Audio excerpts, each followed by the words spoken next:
Hey team, I wanted to take you through a little bit of monitoring and self-assessment.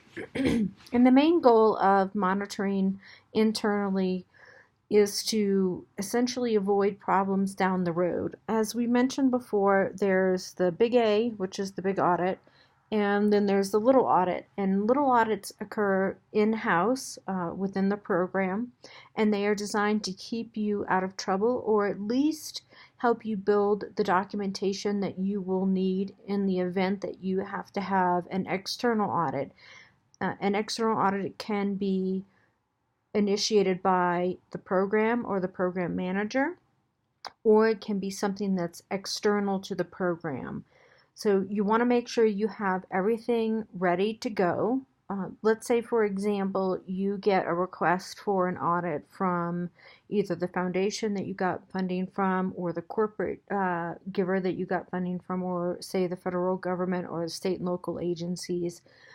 They typically do not give you a whole lot of time to get that information together. So if you are collecting this information and say doing either biweekly or monthly, even just a checklist that you have looked at your staffing, you looked at your volunteers, you looked at expenditures, you looked at program outcomes and outputs, then you're really ready to go, and you're not rushing trying to get things together, because when you're in that situation where you're rushing, you're probably going to miss something.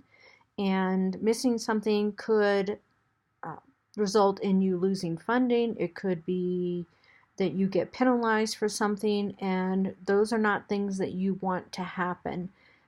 I've sort of half jokingly mentioned the idea of people going to jail, but as you all demonstrated in one of the discussion boards, there are many, many examples of people who really do get into criminal situations. You can make mistakes, but you can also have gross mismanagement of funds, and that's a criminal activity. That's not something that you can say, well, I made a mistake, I misplaced this, I didn't do that.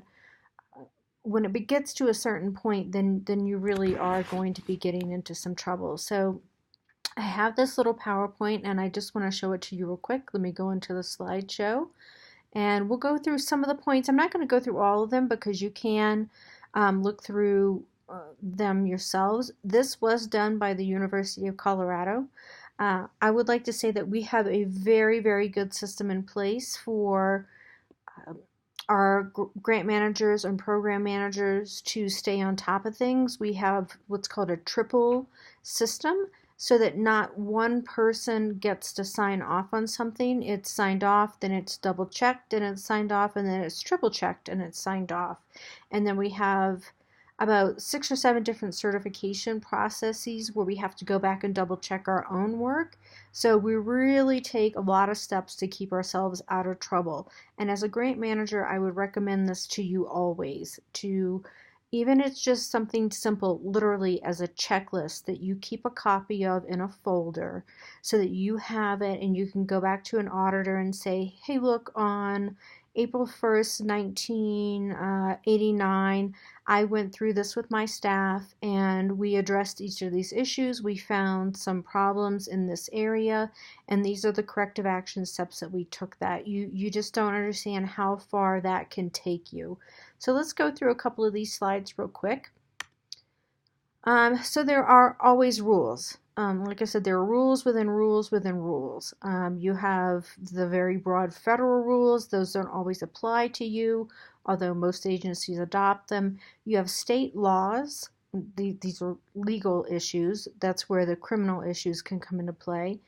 Beyond that, you have agency level policies and procedures. So if you have corporate funding, foundation funding, let's say you have local funding from the city of Colorado Springs, there are many layers of rules.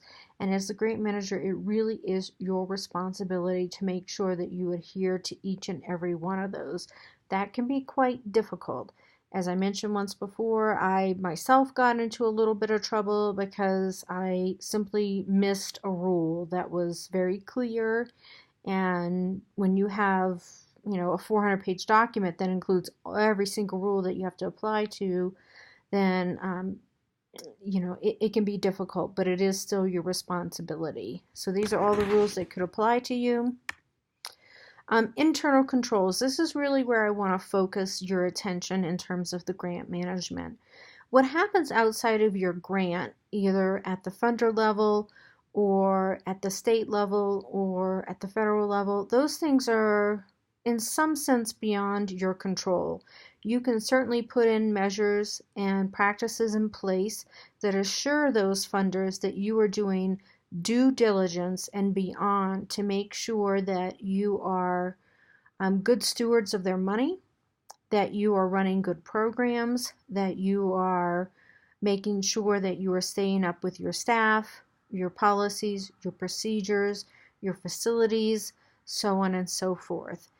Beyond that, that's really all that you can do.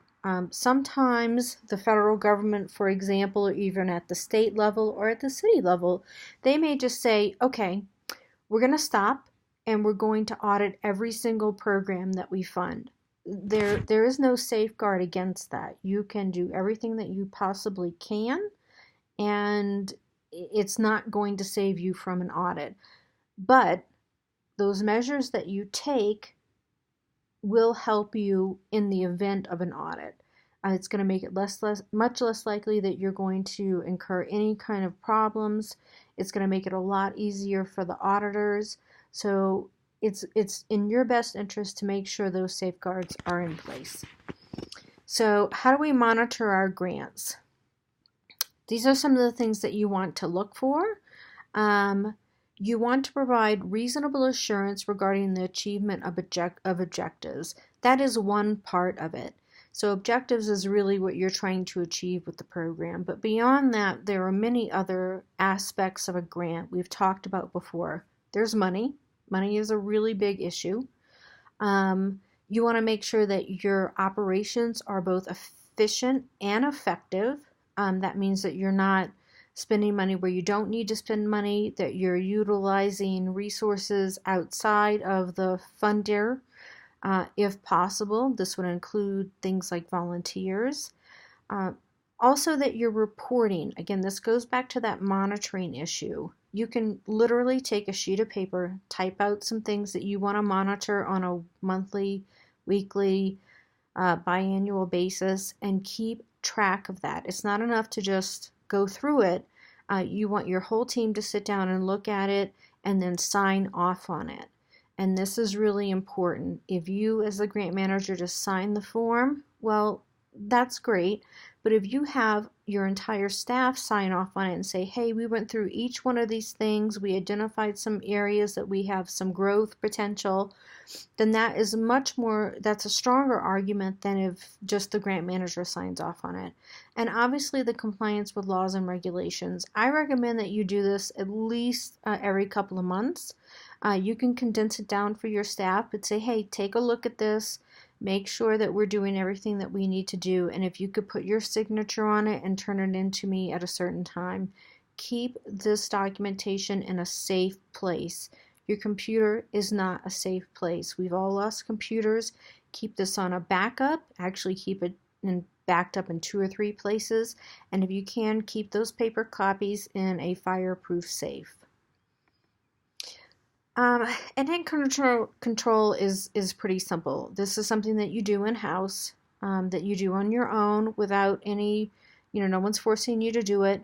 But again, it helps you avoid problems down the road. And as many people as you can get to look at it and sign off on it and really review it, the better off you will be. Why do you have these? Well, the main reason, one, is to stay out of trouble. The second reason is that it really helps you identify some inefficiencies in your operation. So if you, say, are collecting coats for needy families, you may find that you have some inefficiencies there. Either you don't have good drop-off locations, you don't have good pickup locations. So these can help you identify problems in your program objectives, and then you can correct those.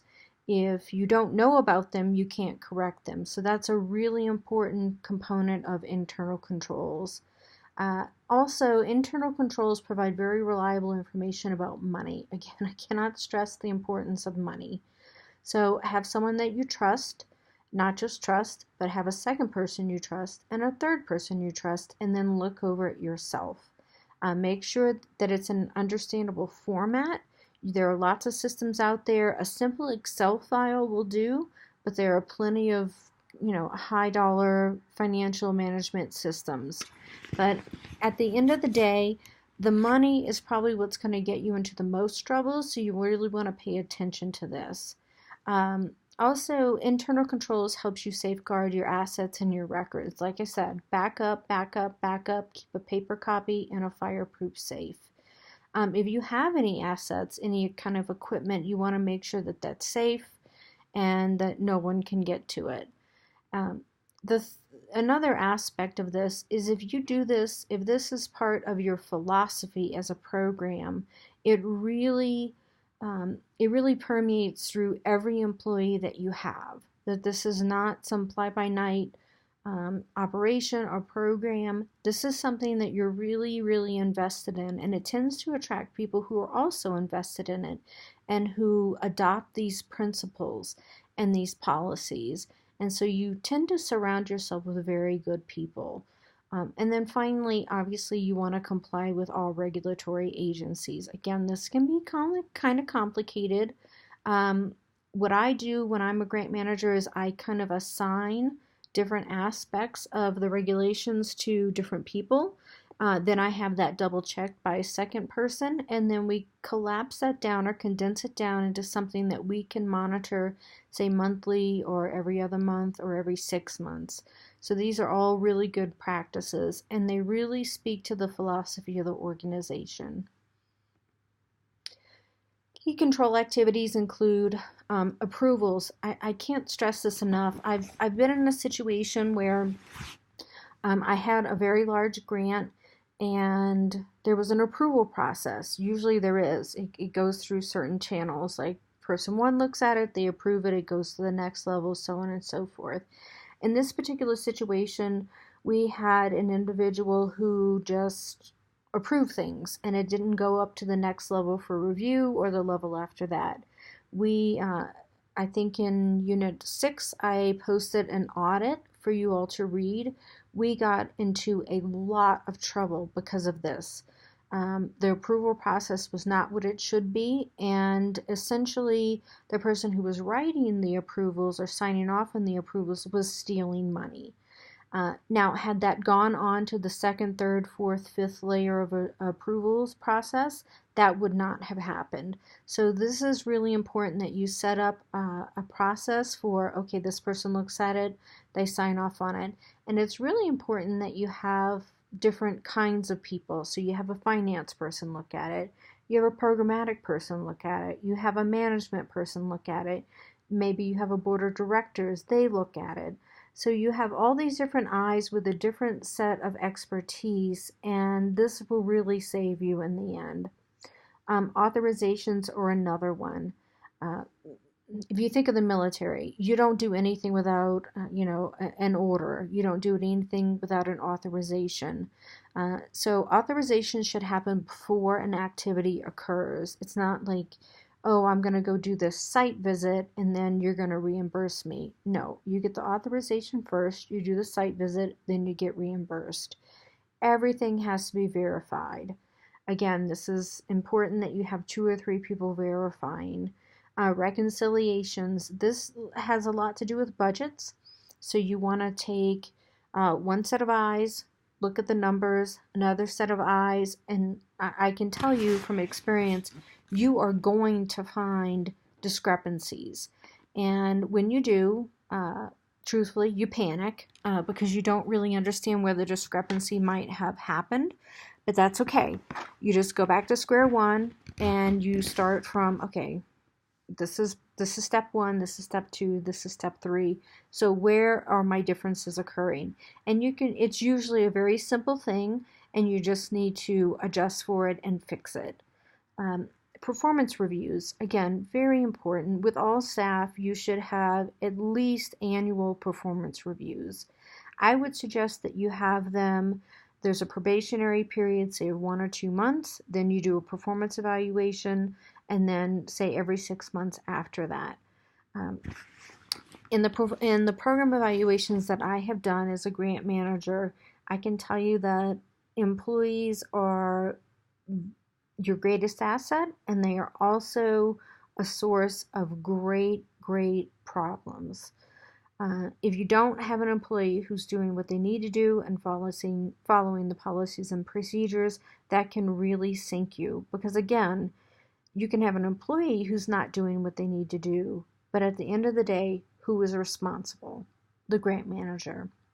Security of assets, this only applies to certain kinds of projects and certain kinds of grants, but let's say you have a building or some equipment or concrete or steel bar, whatever it may be, you have to make sure that those assets are secure. You certainly don't want them to disappear because, again, who's responsible? The grant manager. Segregation of duties. We talked about this a little bit, especially in terms of the approval and authorization. You want different expertise and different sets of eyes looking at different aspects of grant management, whether you have to do with money, program performance, anything in that regard. You don't want one single person having authorization or oversight on any particular aspect of the grant. You assign certain people, you have a double check, and then you have the grant manager, and then possibly people beyond that. Control over information systems. This has become very important because we have breaches, and sometimes this information is very sensitive. Let's say we're talking about HIPAA data, and you're running a project that has to do with outpatient treatment for folks who have just undergone chemotherapy. That is highly sensitive information.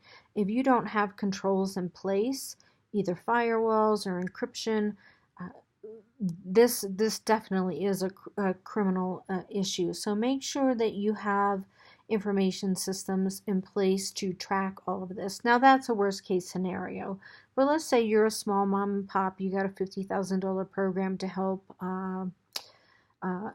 improve roads in Colorado Springs. Well, you still want to have some sort of information system. It doesn't necessarily have to be computer-based, but it does have to be something that is done on a regular basis and something that you have control over, whether it's a paper copy, whatever it may be. If it's meeting notes, you want to keep those private, okay, and secure. The worst that can happen. Well, truthfully, the worst that can happen is that you can go to jail. That's pretty simple. What happens when controls have failed or not been implemented? Again, the worst case scenario here is that you're going to lose funding, potentially that you're going to have some either civil liabilities or criminal liabilities. So it's really important that these controls are implemented and that they are kept confidential and that they are comprehensive. Conflict of interest disclosure statements. These are very important. This is not something to fudge upon. If you have a conflict of interest, disclose it. Oftentimes, if you disclose a conflict of interest, they simply find a way to work around it. It's not like you're going to lose the grant or the project, but you do need to make sure that you are 100% honest with your funder. In my experience, they really will work with you. By the time they get to the point where they're going to give you money for a program, they like you. It's a relationship. And so, a minor conflict of interest is not really going to sink a project. Again, this has to do with what happens if controls have not been implemented. They provide a couple of examples here. And while this is specific to University of Colorado grants or contracts, you can parlay this into any type of grant, contract, program that you may get from, say, foundations, corporates, even federal funding. I mean, in some sense, this is really common sense. Don't steal, don't forge, don't embezzle. So if you have say a grant credit card or a UCCS credit card, most UCCS employees have one, and you decide to go on a shopping spree, well, there's probably going to be consequences for that. So don't do that. Make sure you keep all your expenses separate. And if you have something that you need for your project or program, then you can justify that. And what I do is if I spend any money on my projects or my programs, I take my credit card statement, I print it out, and then I type out a page that says, this is what this was for, per the grant agreement, this meets this objective or goes towards meeting this objective. So 6 months later or a year later, when someone's like, why did you spend $1,000 on diapers? Which could look funny, especially if I have a child, then I can say, well, here's the bank statement, here's my justification, and then there really isn't any problem. It's when you don't have that documentation. If I could say anything about internal controls, it's documentation. Document, document, document. So again, this is just another example. I'm not going to go through this. And again, I would like to caution you that trust is not a control. I have had plenty of people who work for me that seem very trustworthy, and in the end, they did some things that were outright wrong, and in some cases, they did things that were not in keeping with the policies and procedures that I had set in place for the program. So even though you may have a best friend who works on the project or someone you trust explicitly, you really do need to double check their work. And not just you, but perhaps have another person lay a set of eyes on it and see what they think. Because at the end of the day, again, folks, who's responsible? The grant manager. So here are some resources. These are specific, again, to UCCS, but if you have any questions, you can obviously call your program manager, the person above you. If it's at the federal level, you can contact your federal grant administrator. If it's at the state level, you can contact the grants office. And again, it doesn't hurt you to ask the question. It's not like if you ask, you're going to get into trouble. They would much rather you ask than to just say, well, I'm worried I'm going to get into some sort of trouble or I'm going to get audited. That's not the case. So ask first. It's not one of those situations where you do it and you ask for forgiveness. No, you want to ask first and work it out, and then you stay out of trouble. Internal audit, these are just some things that you can call, especially if you have a UCCS grant. So that's the end of the slideshow, and I hope that you enjoy this presentation of internal audits, and hopefully it will keep you from the big A.